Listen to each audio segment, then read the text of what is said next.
Hello dear students and learner. My name is Shahnawaz Ahmed and today I am going to start 16th lecture of fluid mechanics. Okay? तो हम लोगों ने last lecture तक देखा था कि different types of pressure measuring devices क्या है और उनमें बहुत सारे डिवाइसेस को हम लोगों ने देखा। मैनोमीटर देखा, इंक्लाइंड देखा, डिफरेंशियल मैनोमीटर देखा, ये सारी चीज़ें हम लोगों ने देखी है। ठीक है, और सबका हम लोगों ने स्टैंडर्ड इक्वेशन लिखना सीखा, जिससे कि अगर कभी आपको न्यूमेरिकल आता है आप उसी तरीके से सॉल्व आउट करेंगे, क्वेश्चन सॉल्व हो जाएगा। ठीक है, तो अब देखिए उससे आगे एक छोटी सी बात और है, वो करके हम लोग फर्दर एक नेक्स्ट चैप्टर की तरफ चलेंगे। तो एक छोटी सी बात है जो जनरली लोग नहीं समझ पाते हैं, बट ऑलरेडी हम लोगों ने उसको डिस्कस कर रखा है। जैसे कहा जाता है कि what is hydraulic paradox. Hydraulic paradox, अब देखिए उसको समझना है तो बहुत सिंपल है। इसके लिए हम आपको एक डायग्राम बना के दिखा रहे हैं। ठीक है, सपोज दैट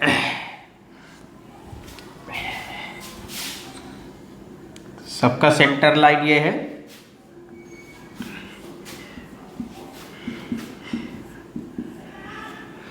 देखिए, और जो भी है उसके लिए हम इस तरीके से दिखा रहे हैं। ठीक है,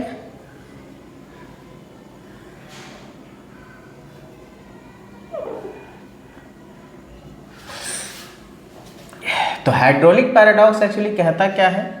हाइड्रोलिक पैराडॉक्स ये बताता है कि किसी भी पॉइंट पर जो प्रेशर होता है वो सिर्फ और सिर्फ वर्टिकल डिस्टेंस, यानी कि फ्री सरफेस से जो उस पॉइंट की वर्टिकल डिस्टेंस होती है उस पर डिपेंड करता है। इससे कोई फर्क नहीं पड़ता है कि आपका कंटेनर कैसा है। ठीक है, तो इसी को कहा जाता है हाइड्रोलिक पैराडॉक्स।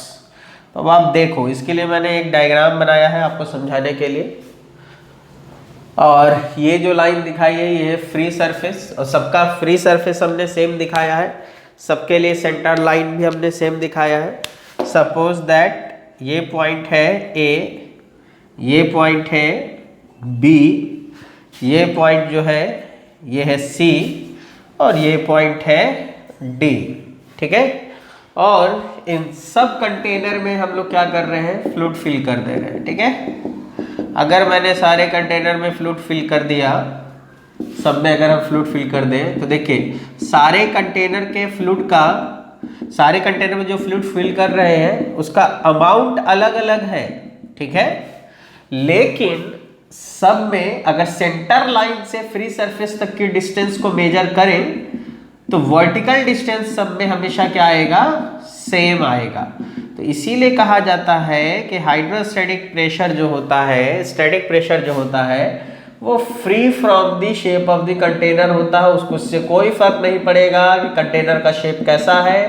कंटेनर में सिर्फ आपको क्या देखना होगा कि किस पॉइंट का प्रेशर मेजर करना है और उस पॉइंट से फ्री सरफेस तक की वर्टिकल डिस्टेंस क्या है, बस। ठीक है, तो पता क्या चला? हाइड्रोलिक पैराडॉक्स से ही पता चला कि PA बराबर होगा PB बराबर होगा PC बराबर होगा PD के, क्योंकि सबके लिए वर्टिकल डिस्टेंस हमने कितना मान लिया है? H, और जो भी फ्लूइड है सबकी डेंसिटी हमने क्या मानी है?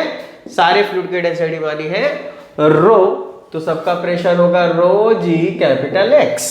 ठीक है, तो डेट इज की हाइड्रोलिक पैराडॉक्स से क्या पता चला कि शेप ऑफ द कंटेनर से उसके प्रेशर पर कोई असर नहीं पड़ता है। सिर्फ प्रेशर जो होता है वो किस पर डिपेंड करता है?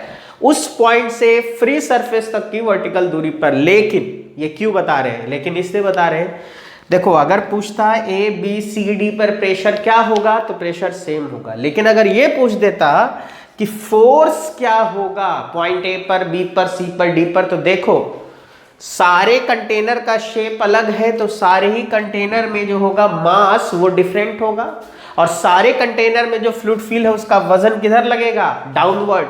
तो सारे कंटेनर में जो भी फ्लूइड है उसका जो वेट होगा वही उस पॉइंट पर लग रहे फोर्स के बराबर होगा। इसीलिए जब भी आपको फोर्स पूछा जाए तो आप देखिएगा किस कंटेनर में अमाउंट ऑफ फ्लूइड ज्यादा है। ठीक है, अगर इन दोनों को कंपेयर कर रहे हैं तो इसमें यहां पर FA ज्यादा होगा, FB कम होगा। ठीक है, तो बेसिकली आपको जब भी कहा जाए फोर्स कंपेयर करना है तो आप ये नहीं कह देंगे कि बराबर होगा, ठीक है, अमाउंट ऑफ फ्लूइड देखना पड़ेगा, लेकिन प्रेशर कहा जाएगा और सबका पॉइंट अगर सेम है और फ्री सरफेस तक की डिस्टेंस सेम है तो हम लोग क्या करेंगे, सबको कह देंगे कि प्रेशर सेम है। This is called hydraulic paradox, ठीक है। तो होप सो कि आपको ये समझ में आएगा कि हाइड्रोलिक पैराडॉक्स क्या होता है। अब हम लोग ये सारी चीजें जानने के बाद नेक्स्ट टॉपिक की तरफ चलते हैं। और जैसे देखिए प्रेशर मेजरिंग डिवाइसेस में कुछ मैंने मैकेनिकल गेजेस वगैरह बताए थे, जैसे बोल्डन ट्यूब गेज बताया था। तो ये सारे डिवाइसेस जो है बेसिकली ये मैकेनिकल फंडे पे काम करता है, यानी बहुत स्मॉल डिफ्लेक्शन को हम लोग मैकेनिकल सिस्टम दैट इज की गियर मैकेनिज्म से क्या करते हैं, मैग्नीफाई करते हैं और मैग्नीफाई करके प्रेशर को मेजर कर लेते हैं। इसीलिए इन सिस्टम्स को हम लोग क्या कहते हैं, मैकेनिकल गेज या प्रेशर गेज कहते हैं, ठीक है। जनरली बोल्डन ट्यूब का इस्तेमाल कहाँ किया जाता है, आप देखे होंगे जब भी आप हवा भरवाने जाते हैं अपने बाइक में, कार में, तो देखते होंगे कि एक छोटा सा डिवाइस लेके आता है, उससे वो एयर का प्रेशर मेजर करता है। वो डिवाइस जो होता है वो बोल्डन ट्यूब होता है, ठीक है। तो चलिए अब हम लोगों ने अब तक क्या सीखा, अब तक हम लोगों ने सीखा है कि किसी भी पॉइंट पर प्रेशर को कैसे मेजर किया जाता है, ठीक है। अब हम लोग इससे एक आगे चलते हैं और एक नेक्स्ट टॉपिक है, नेक्स्ट चैप्टर है जिसका नाम है hydrostatic pressure force. Hydrostatic force कहो या प्रेशर फोर्स कहो, तो hydrostatic force on the surface या सरफेसेस कहो, ठीक है।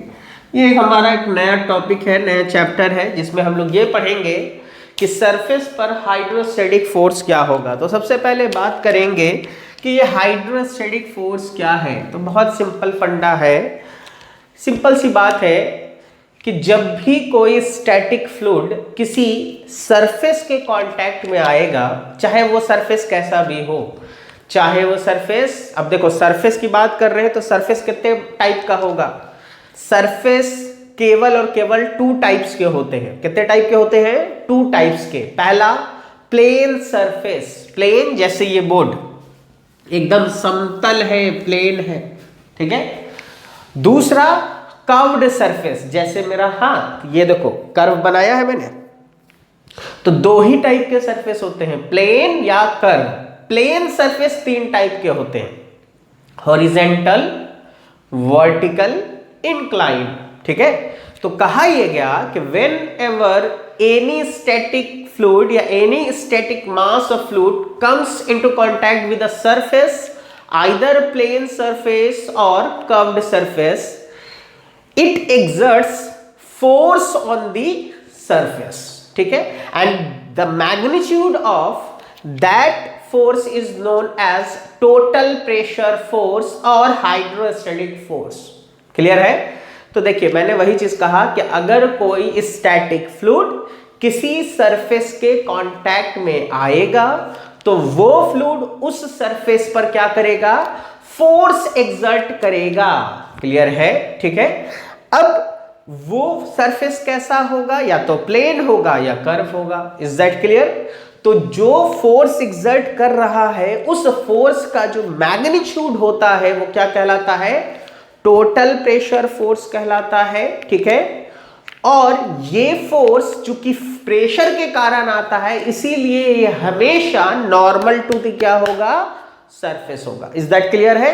तो हम लोग वही चीज लिखेंगे। सबसे पहला पॉइंट क्या लिखेंगे कि whenever any static mass of fluid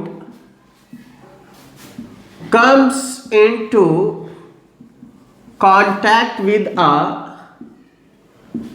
surface, either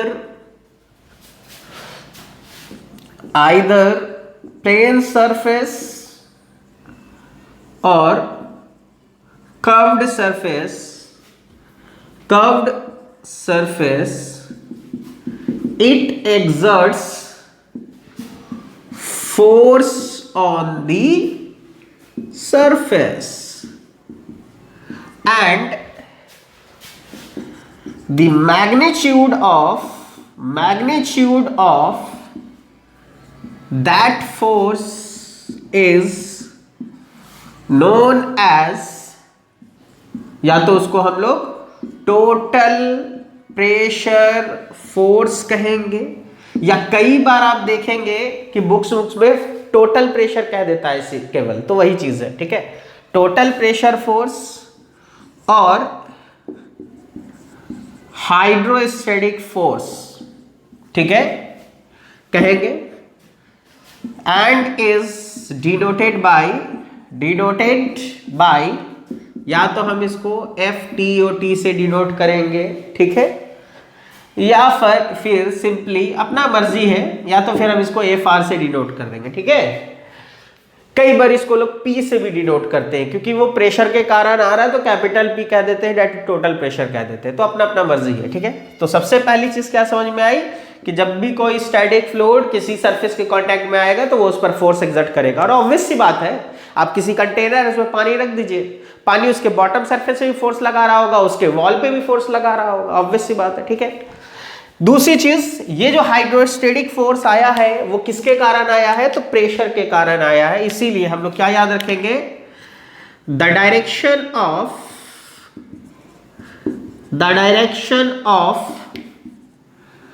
this force is always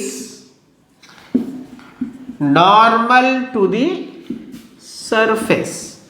जैसा भी सरफेस हो, ये हाइड्रोस्टैटिक फोर्स हमेशा नॉर्मल टू दी क्या होगा, सरफेस होगा। ऑब्वियस सी बात है, क्योंकि ये प्रेशर के कारण आया है, ठीक है।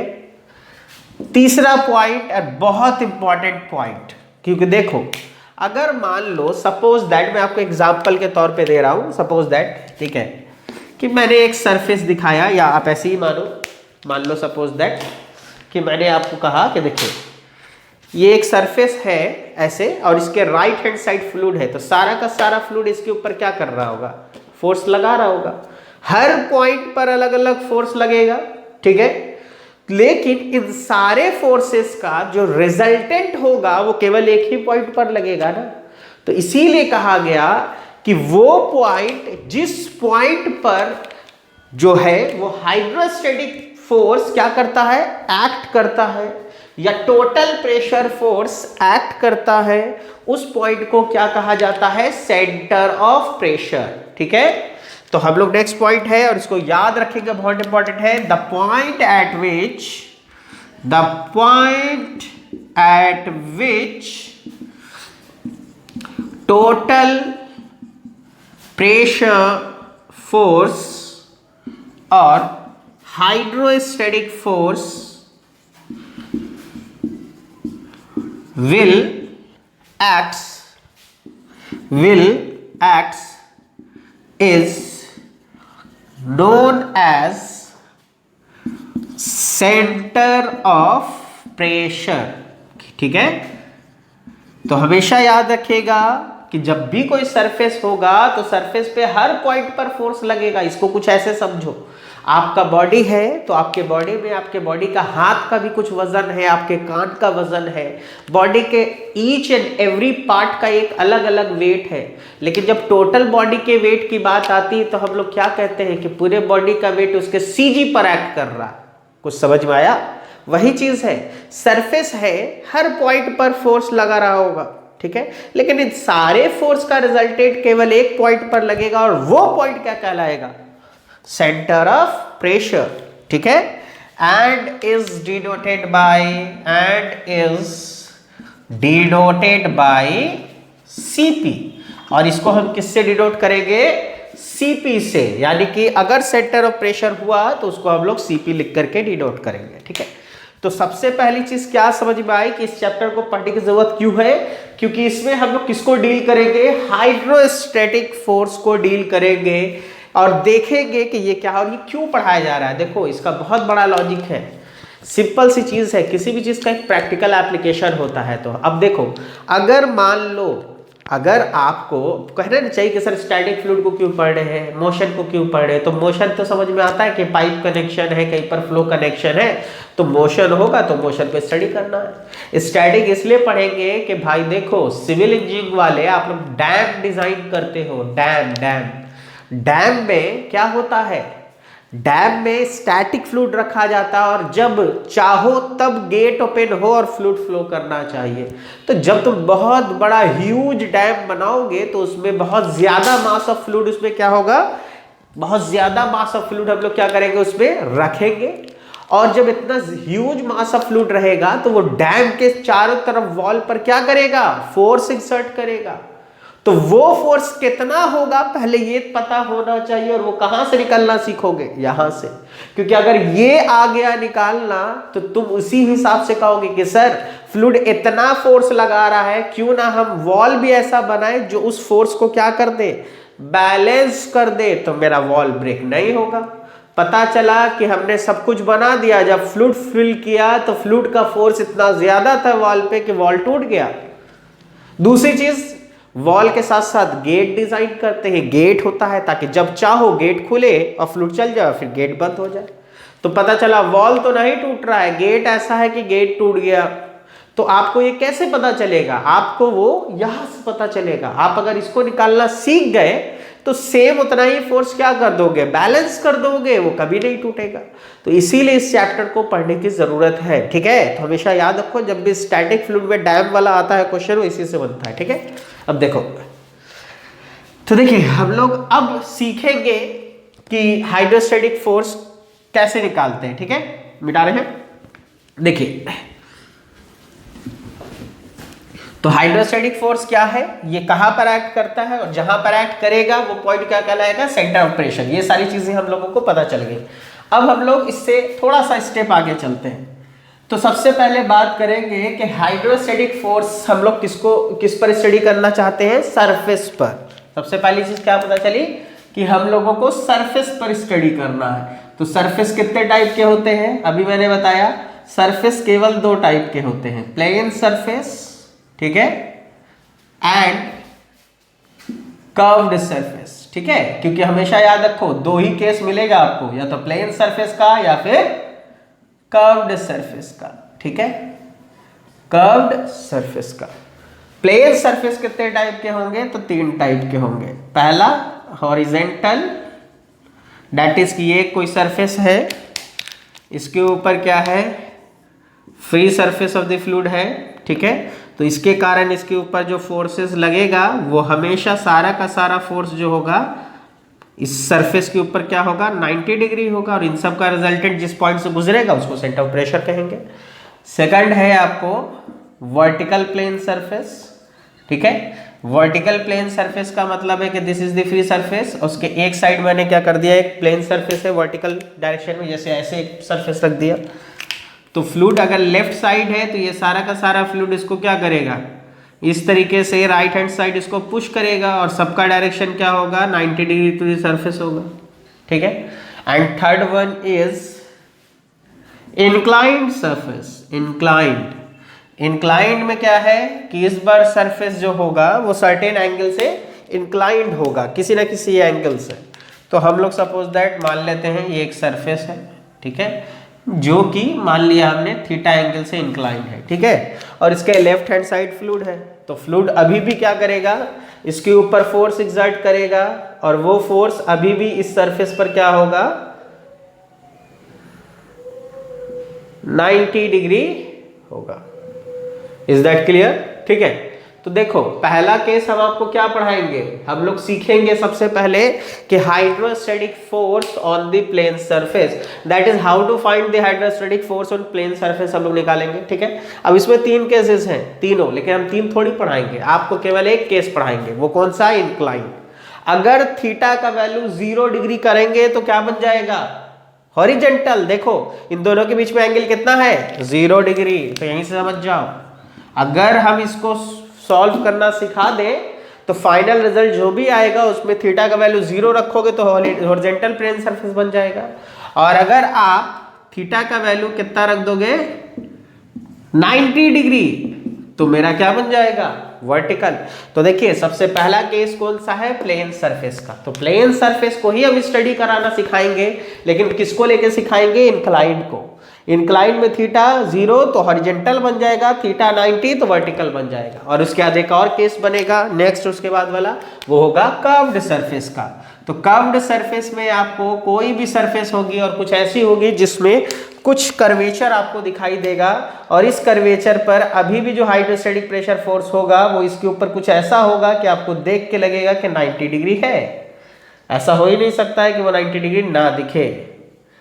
तो नेक्स्ट केस होगा कर्व्ड का। तो पहला केस हम लोग अभी स्टडी करेंगे, वो कौन सा? Hydrostatic pressure force on the plane surface. Clear है? तो आपको ये फंडा पहले ही याद रखना है कि थीटा का वैल्यू, इंक्लाइंड का मतलब थीटा का वैल्यू कितना लेंगे हम लोग? 0 से लेके 90 के बीच में।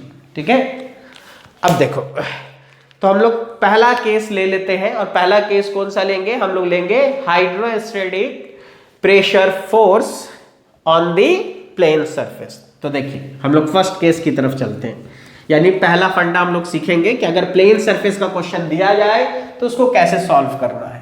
वो जब पूरी तरीके से सीख जाएंगे तब हम लोग किसकी तरफ आएंगे? कर्व्ड सरफेस की तरफ आएंगे। क्लियर है? ठीक है, देखिए, तो हम लोग हेडिंग देंगे hydrostatic pressure on the plane surface. Hydrostatic pressure force on the plane surface. ठीक है, ये हम लोग सीखेंगे अभी। तो देखो, इसके लिए हम लोग क्या करते हैं, हम एक फंडामेंटल एक सिंपल सा एक डायग्राम बना लेते हैं, सपोज दैट। ठीक है, तो इसके लिए हम आपको एक प्लेन सरफेस लेते हैं और वो इंक्लाइंड लेंगे, क्योंकि थीटा 0 करेंगे तो तीनों केस हो जाएगा, इसीलिए इंक्लाइंड पर हम आपको लेकर के स्टडी करना सिखाएंगे। ठीक है, तो देखिए इसको हम लोग स्टडी करते हैं। देखिए सपोज दैट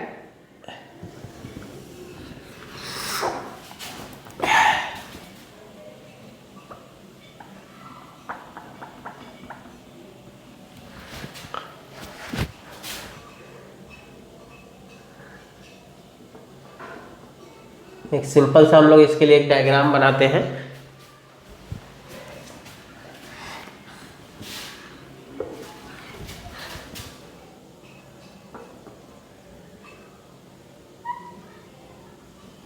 आई थिंक अब ठीक है। हाँ ठीक है,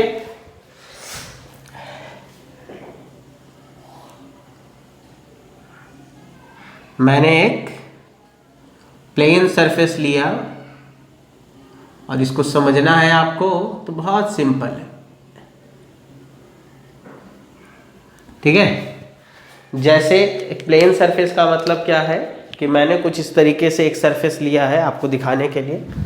देखिए ये समझिए कि फ्लूइड है और मैंने एक सरफेस को ऐसे डिप कर दिया है। आपको क्या दिखाई देगा? आपको केवल इसकी मोटाई दिखाई देगी, लेकिन ये इनसाइड कितना है ये नहीं दिखाई देगा। ठीक है, और दूसरी चीज, इनसाइड उसका शेप कैसा भी हो सकता है। ठीक है, तो आपको इस चीज को समझो, जब ये सरफेस था वो ऐसे था, तुम सामने से देखे केवल ये दिखाई दिया, तुमको केवल ये पोर्शन दिख रहा है, केवल ये पोर्शन। ठीक है, मैंने इस सरफेस को ओपन किया और ओपन करके आपको दिखाया कि देखिए कुछ भी शेप हो सकता है, उससे कोई मतलब नहीं। मैंने कहा ऐसा कोई शेप था उसका। ठीक है, क्योंकि देखो अगर इसको समझना है तो हम इस तरीके से इसको मोड़ के दिखा देते हैं। देखो ये ऐसा कुछ था, तुम सामने से देखोगे तो केवल तुमको ये दिखाई देगा, लेकिन जब ओपन करेंगे तो ऐसा शेप होगा। ये प्लेन है। ठीक है, तो देखो ये मेरा एक मैंने लिया और मैंने कहा कि यहां पर जो एंगल है थीटा एंगल है यहां पर। ठीक है, थीटा एंगल था फ्री सरफेस के साथ उसका। यहां पर रो जो है वो फ्लूइड डेंसिटी है, फ्लूइड डेंसिटी है रो, और इसके लेफ्ट हैंड साइड हमने क्या माना है? फ्लूइड माना है। ठीक है, अब देखिए ये पूरा का पूरा जो सरफेस है, उस पूरे सरफेस का जो सेंटर ऑफ ग्रेविटी होगा सीजी होगा, ठीक इसके बीच में अगर है तो हम सपोज दैट इसको मान रहे हैं, और मैंने उसी सरफेस को यहाँ पर ओपन करके दिखाया है आपको। तो यहाँ पर है इसका सीजी, या जी कहो, सिंपल भाषा में क्या कहो? जी। सेंटर ऑफ ग्रेविटी को हम जी से डिनोट कर रहे हैं। ठीक है, और इस जी से फ्री सरफेस तक की जो डिस्टेंस है सपोज दैट इसको मैंने माना है h बार, फ्री सरफेस तक की वर्टिकल डिस्टेंस को माना है h बार। और अगर हम लोग इसका इंक्लाइन डिस्टेंस निकालना चाहते हैं तो इसको भी हम लोग इसी के पैरेलल लेंगे और यहां से लेकर के वहां तक की दूरी को हमने कह दिया, सपोज दैट पूरा यहां तक की दूरी लिया और इसको हमने कह दिया कि दिस इज योर y बार।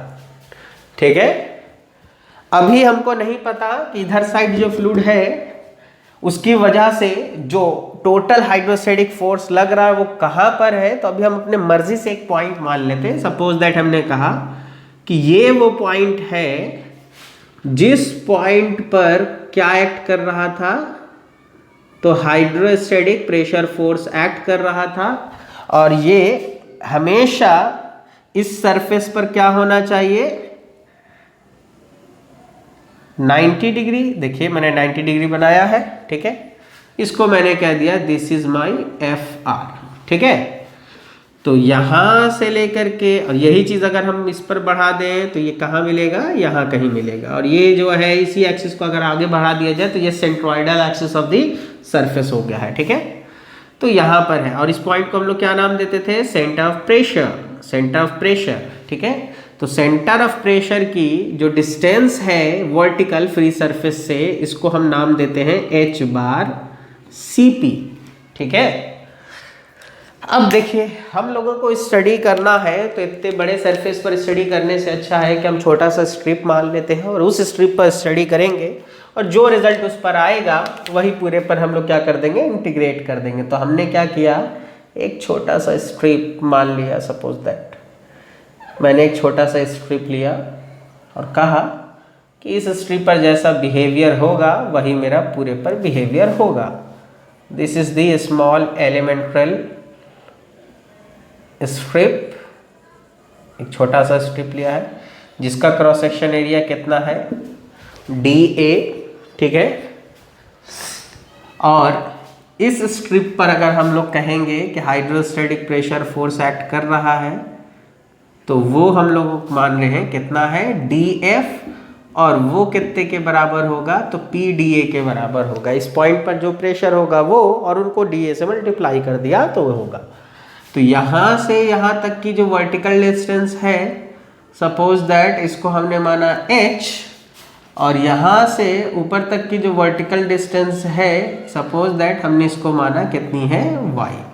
ठीक है, ये मैंने डायग्राम बनाया है इस तरीके से, और ये देखा जाए तो ये centroidal axis of the surface हो जाएगा। ठीक है, तो अब देखो सबसे पहली चीज डायग्राम को देख करके ये लगता है कि अगर आपको यहाँ पर कहीं पर साइन थीटा अगर चाहिए होगा तो साइन थीटा क्या होता है, P/H। उसको आप लिख सकते हो H/Y, या फिर H बार बाई Y बार, या फिर आप H बार CP/Y बार CP लिख सकते हो। ठीक है, आप फिगर से देख लो, साइन थीटा जब भी लिखना होगा आप ऐसे लिख सकते हो। ठीक है, अब आप देखो कि मैंने ये सारी चीजें ली थी, अजम्पशन ले चुके हैं। अब हम लोग इसको क्या करेंगे कि ये हमने माना ये सारी चीजें हैं। अब हम लोग क्या करेंगे कि इसमें हम लोगों को निकालना है, तो क्यों ना हम स्ट्रिप पर स्टडी कर लें। ठीक है, तो अगर मेरे को F चाहिए यानी FR निकालना है तो हम क्या कर सकते हैं, DF निकालें और उसको इंटीग्रेट कर देते हैं। तो हम लोगों को पता है कि DF जो है वो क्या है, PDA, और उसका इंटीग्रेशन दैट इज कि FR जो होगा वो क्या होगा, P को क्या लिख सकते हैं, ρGH लिख सकते हैं। रो इज द डेंसिटी, G, और यहां तक की दूरी वर्टिकल डिस्टेंस क्या है, H लिख दिया, इनटू DA इंटीग्रेशन। और आप ये बताओ यहां से अगर हम H का वैल्यू निकाले तो y साइन थीटा लिख सकते हैं। ठीक है, तो हम लोग क्या करेंगे, यहीं पर हम लिख सकते हैं कि H बराबर हम y साइन थीटा पुट कर सकते हैं। ठीक है, तो अगर H बराबर y साइन थीटा पुट कर सकते हैं तो पुट कर दो, तो ρGY sine theta into DA integration. अब आप देखो ρG sine theta these are the constant, integration y DA। और हम लोग जानते हैं फर्स्ट मोमेंट ऑफ इनर्शिया क्या होता है, अगर हम लोग फर्स्ट मोमेंट ऑफ इनर्शिया देखें तो हम लोग कह सकते हैं y bar is equal to integration y DA upon A। ठीक है। तो यहां से हम क्या कर देंगे, रिप्लेस कर देंगे वाई डी ए को किससे, वाई बार इंटू ए से। तो हम लोगों को मिलेगा रो जी sign theta into Y bar into a, और आप ये देखो y bar into sine theta, Y bar into sine theta, यहां से वाई बार भेज दिया इधर, क्या बचेगा, केवल एच बार। तो आपको जो एफ आर का वैल्यू मिला वो क्या मिला, रो g h bar into a, और रो इंटू जी को आप क्या लिख सकते हैं, ओमेगा, डेट इज आप इसको ओमेगा एच बार इंटू ए भी कह सकते हैं, and omega is the specific weight. ठीक है, तो यहां से आपको क्या पता चला कि हाइड्रोस्टैटिक प्रेशर फोर्स का जो वैल्यू होता है, जो मैग्नीट्यूड होता है, किसके लिए, प्लेन सरफेस के लिए, वो होता है रो जी एच बार इंटू ए या ओमेगा एच बार इंटू ए।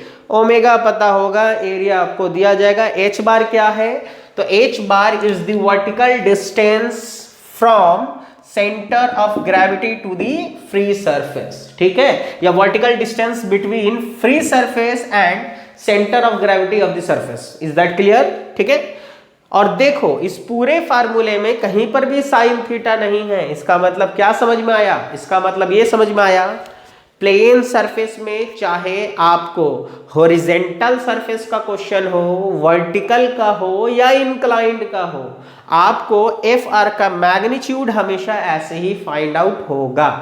क्लियर है, तो हमने एफ आर का मैग्नीट्यूड निकाल लिया। अब क्या बचा है, अब हम लोगों को बचा है कि पोजीशन ऑफ एफ आर कहां होगा। अभी हमको नहीं पता था, मैंने अपने मर्जी से मान लिया यहां है, तो अभी फाइंड आउट करेंगे ना कि एफ आर है कहां पे, जो सीपी माना है वो है कहां पर।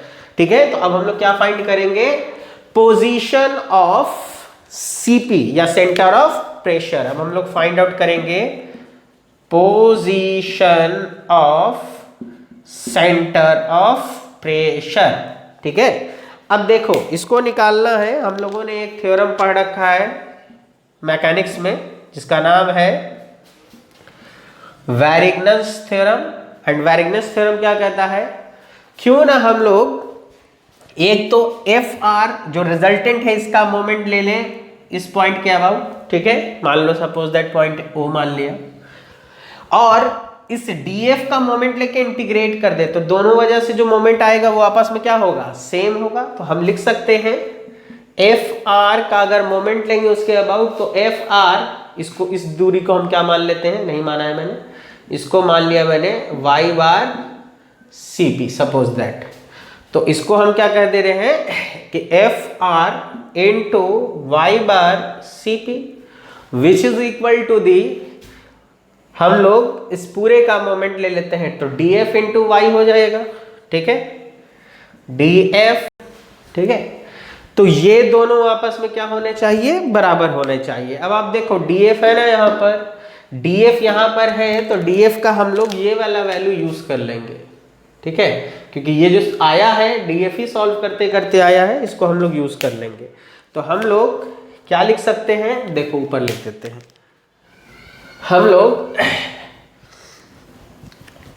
एफ आर को अभी तुरंत सॉल्व किए हैं, वो क्या है, रो जी एच बार इंटू ए, रो जी एच बार इंटू ए, ये लिख दिया हमने एफ आर के बारे में। ठीक है, और वाई बार सी पी है, तो वाई बार सी पी को क्या लिख सकते हैं, एच बार सी पी अपॉन साइन थीटा लिख सकते हैं। देखो वाई बार सी पी था, वाई बार सी पी को इधर भेजा, एच बार सी पी अपॉन साइन थीटा लिख दिया। ठीक है, is equal to d f, d f का वैल्यू कितना पुट कर देंगे, rho g y sine theta into d a, ये डी एफ इंटीग्रेशन का वैल्यू है। ठीक है, और एक वाई ऑलरेडी यहां पर भी, तो क्यों ना हम इस पे स्क्वायर दे देते हैं। ठीक है, अब आप देखो अगर इसको हम लोग थोड़ा सा और सॉल्व करें यहां पर, तो देखिए क्या करेंगे हम लोग, दोनों जगह से हम लोग पहले देखो यहां से रो जी कॉमन ले सकते हैं। ठीक है, साइन थीटा कॉमन ले सकते हैं, वाई स्क्वायर डी ए है, और हम लोग जानते हैं सेकंड मोमेंट ऑफ इनर्शिया क्या कहता है, integration Y square D A जो है वो moment of inertia about X axis यानी कि उसके बेस के अबाउट हो जाएगा, ठीक है, ये लिख सकते हैं। और यहां पर है आपका rho g h bar into a h bar C p upon sine theta, ये लिख सकते हैं। अब आप देखो यहां से रो जी, यहां से रो जी, दोनों को कैसे क्या करने का, अपने को कैंसिल आउट कर दिया और कुछ बचा। हम लोगों को एच बार सी पी निकालना है एक्चुअली, क्योंकि एच बार सी पी निकल गया तो हम बोल देंगे फ्री सरफेस से इतने डिस्टेंस पर होगा एफ आर, ठीक है। तो एच बार सी पी को रहने दिया हमने, बाकी सबको इधर भेज दिया, ठीक है। तो यहाँ से साइन इंटू साइन क्या हो गया, साइन स्क्वायर थीटा, और इस पूरे का वैल्यू हमने कितना पुट कर देना है, आई एक्स एक्स, ठीक है। और यहाँ से क्या बचा, एच बार इंटू ए, ये हमने लिख दिया, ठीक है। दूसरी चीज हम लोग जानते हैं according to parallel axis theorem, हम लोगों को पैरेलल एक्सिस थ्योरम क्या चीज बोलता है कि बेस के अबाउट अगर है मोमेंट ऑफ इनर्शिया और उसको सेंटर ऑफ ग्रेविटी के अबाउट करेंगे तो हम लोग क्या लिख सकते थे, I x x is equal to I c g plus y bar square into a, यही लिखते थे हम लोग पैरेलल एक्सिस थ्योरम से। और देखो आई सी जी को आई सी जी अपन रहने देते हैं, वाई बार को क्या लिख देते हैं, वाई बार को लिख सकते हैं h bar upon sine theta, ठीक है, लिख दिया हमने H bar upon sine theta, और इस पर स्क्वायर है तो स्क्वायर दे दिया, एरिया को एरिया लिख दिया। यानी जहां पर आई एक्स एक्स है वहां पर हम लोग ये वैल्यू को क्या कर देंगे, पुट अप कर देंगे। तो पुट कर दीजिए, h bar C p is equal to sine square theta upon h bar into a, ठीक है, एच बार इंटू ए, और आई एक्सेस की जगह पे रख दिया I c g plus h bar upon sine theta, ऐसा करो स्क्वायर दोनों पर दे दो, इंटू ए, ठीक है। अब इसको सॉल्व कर लेते हैं, ठीक है।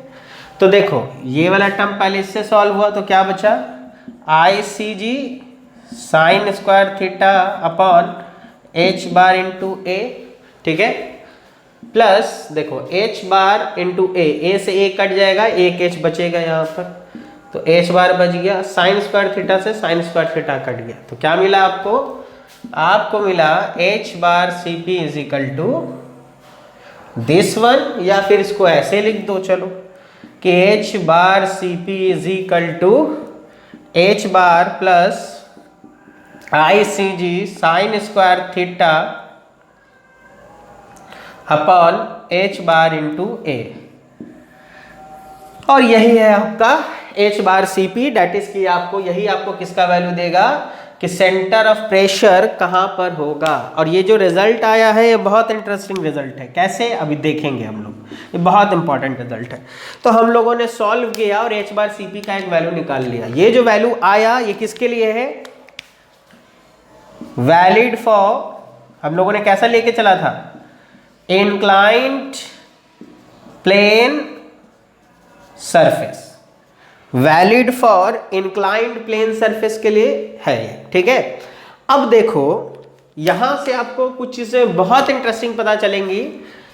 अब देखो हम ऐसा करते हैं, डायग्राम मिटा देते हैं, ठीक है, क्योंकि डायग्राम काम हो चुका है तो हम लोग डायग्राम मिटा देते हैं, और डायग्राम मिटाने के बाद देखेंगे कि इसका क्या मतलब हुआ।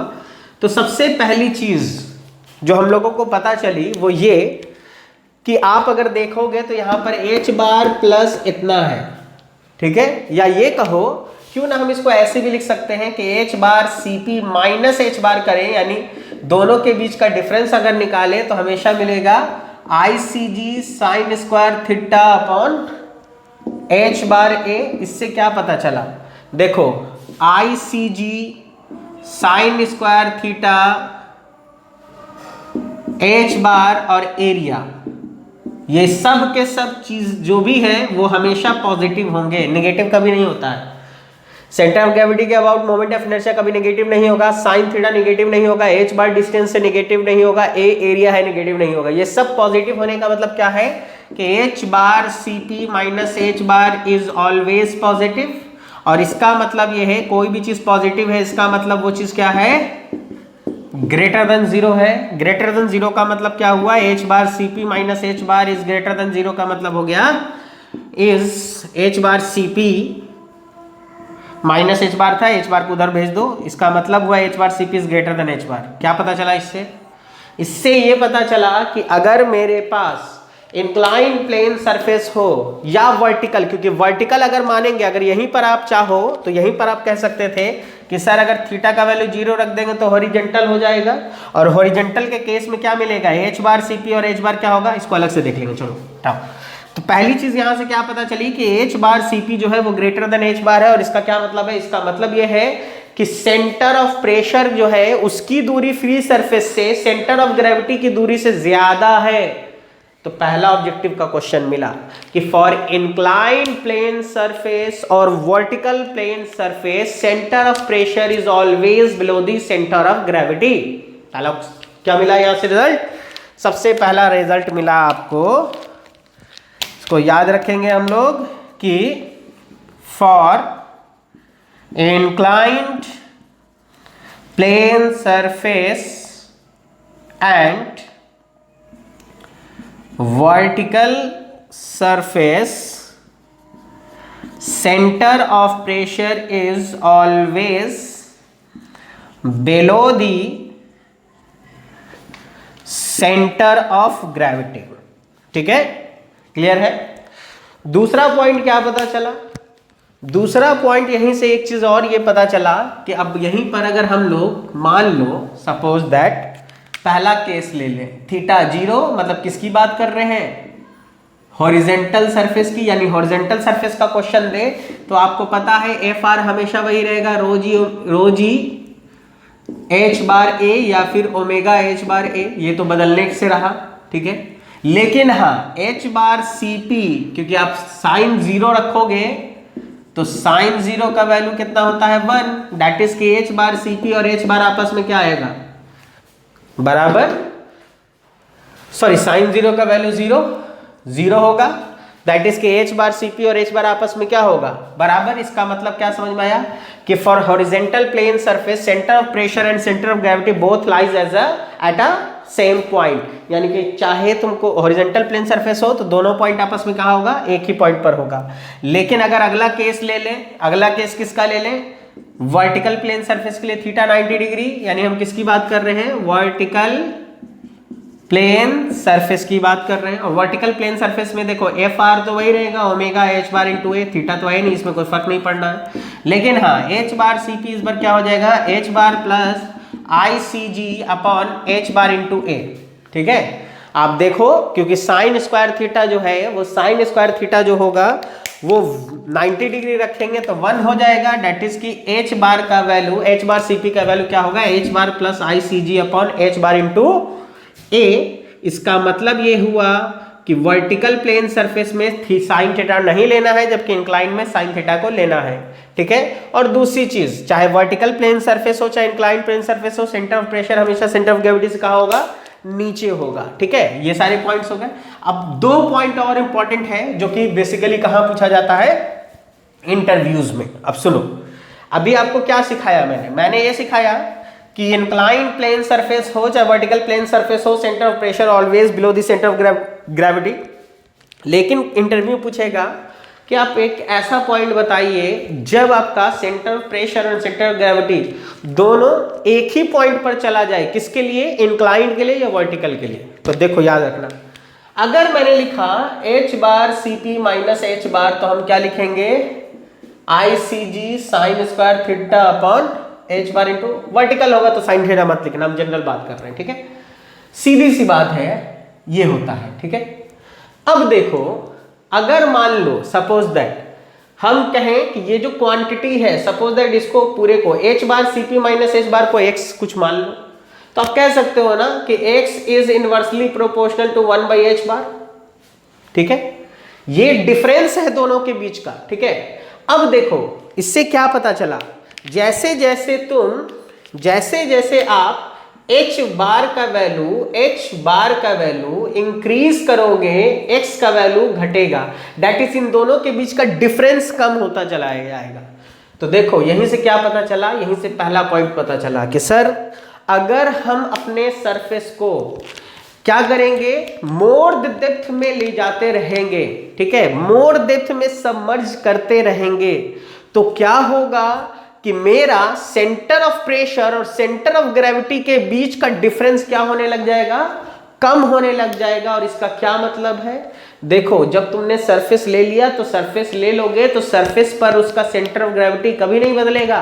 आप अभी हो, आपके बॉडी का जी यहां पर एक्ट कर रहा है, सपोज दैट आपके बॉडी में कहीं पर एक्ट कर रहा है, ठीक है, ऐसा थोड़ी कि पानी में कूद गए तो किसी और जगह एक्ट करने लग जाएगा, अभी भी वही एक्ट करेगा, ठीक है। तो वही चीज है, एच बार सरफेस ले चुके हो तो नहीं बदलेगा, बदल क्या रहा होगा, h बार Cp। इसका मतलब ये समझ में आया कि अगर हम किसी इंक्लाइन प्लेन सरफेस को या वर्टिकल प्लेन सरफेस को मोर डेप्थ में ले जाते जाएं, गहराई में डुबाते जाएं, तो क्या होगा, centre of pressure will shift towards the centre of gravity. Clear है पहला पॉइंट, यानी कि if a inclined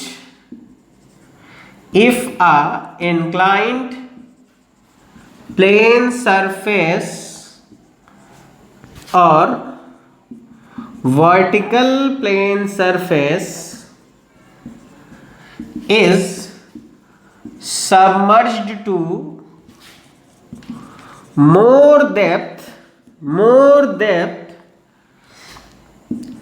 then the center of pressure will shifts towards the center of gravity of the body कहो या सरफेस कहो, of the surface, ठीक है। ये बहुत इंपॉर्टेंट पॉइंट है पहला। तो दूसरा पॉइंट, अगर मान लो अगर मैंने अपने सरफेस को कहां डुबा दिया, यानी कि याद रखोगे, if a surface is submerged to infinite depth, then the center of pressure and center of gravity will lies at same point। मतलब क्या है, देखो वही फंडा यहां पर अप्लाई कर लो। अगर मान लीजिए मैंने कहा कि ये मेरा एक्स वैल्यू है और आप डेप्थ कितना ले रहे हो, कितना गहराई तक डुबा रहे हो, तो इनफाइनाइट गहराई तक। जब डेप्थ इनफाइनाइट है तो सेंटर ऑफ ग्रेविटी जो होगी उसकी फ्री सरफेस से दूरी क्या मिलेगी, एच बार भी इनफाइनाइट होगा। यहां पुट कर दो, इस पूरे को हमने एक्स बोला है, तो एक्स बराबर क्या होगा, I c g sine square theta upon infinity. Something upon infinity क्या होती है, जीरो। दैट इज कि आप कह सकते हो कि सर x बराबर आ गया जीरो और x का वैल्यू क्या था, h बार Cp माइनस h बार बराबर जीरो। इसका मतलब क्या हुआ, इसका बराबर मतलब हो गया कि h बार बराबर h Cp, ठीक है। इसको इन्फिनिटी माना तो ये भी इन्फिनिटी। तो क्या पता चला यहाँ से दो point, generally centre of pressure जो होता है वो सेंटर ऑफ ग्रेविटी से कहाँ होता है, बिलो होता है, किसमें, इंक्लाइन प्लेन सरफेस में और वर्टिकल प्लेन सरफेस में। लेकिन हाँ, अगर तुम गहराई में जाते ही चले जाओगे तो सेंटर ऑफ प्रेशर किसकी तरफ बढ़ने लग जाएगा, सेंटर ऑफ ग्रेविटी की तरफ। और अगर आप इनफाइनाइट डेप्थ पर चले गए तो centre of pressure and centre of gravity both lies at the same point. तो होप सो कि ये आपको क्लियर होगा। अब इससे आपको बहुत सारे ऑब्जेक्टिव क्वेश्चंस जो कॉन्सेप्चुअल है वो आप बनाना चाहेंगे, आराम से देखिएगा, गेट, टीएससी, एसएससी, जेईई जिसमें भी पूछा हो सब बन जाएगा। इसके ऊपर कुछ न्यूमेरिकल पार्ट्स हैं वो हम लोग नेक्स्ट क्लास में फर्दर स्टडी करेंगे। Hope so you will enjoy the lecture. So please like, share and subscribe my channel. Till then, good bye.